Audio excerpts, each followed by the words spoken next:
teach me they teach me in school how to do it. And I know how to treat. I know how to perform perinatal therapy well. But to be able to be like, okay, you need SDF in these areas to arrest these caries. You need a fluoride treatment. You also need povidone iodine, which will help kill off the strep mutans.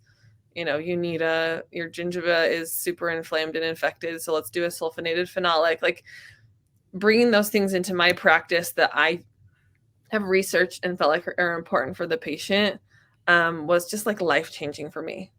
And also realizing that I guess this service, I would love to. I mean, I know that Colorado has independent practice, but man, we could just prevent so much more. I think if we had independent practice and I could see anybody. I had a patient I was treating just the other day, and I could hear their family in the next room, and they were like, man, it's just ridiculous that you have to be on hospice to get oral health care in your home. And I was like, what did they just say? They just told me no. I just heard a no.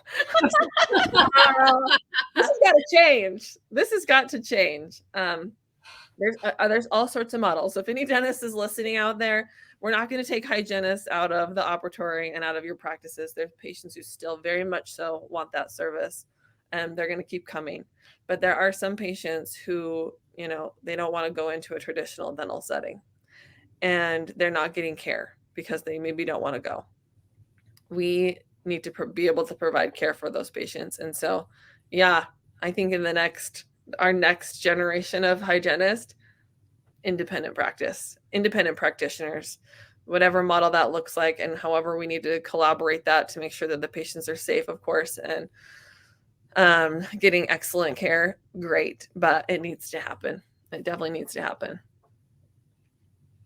So yeah, I think we found like what you're most passionate about, Shelly. Holy cow! I think you got like a little tear in my eye listening about.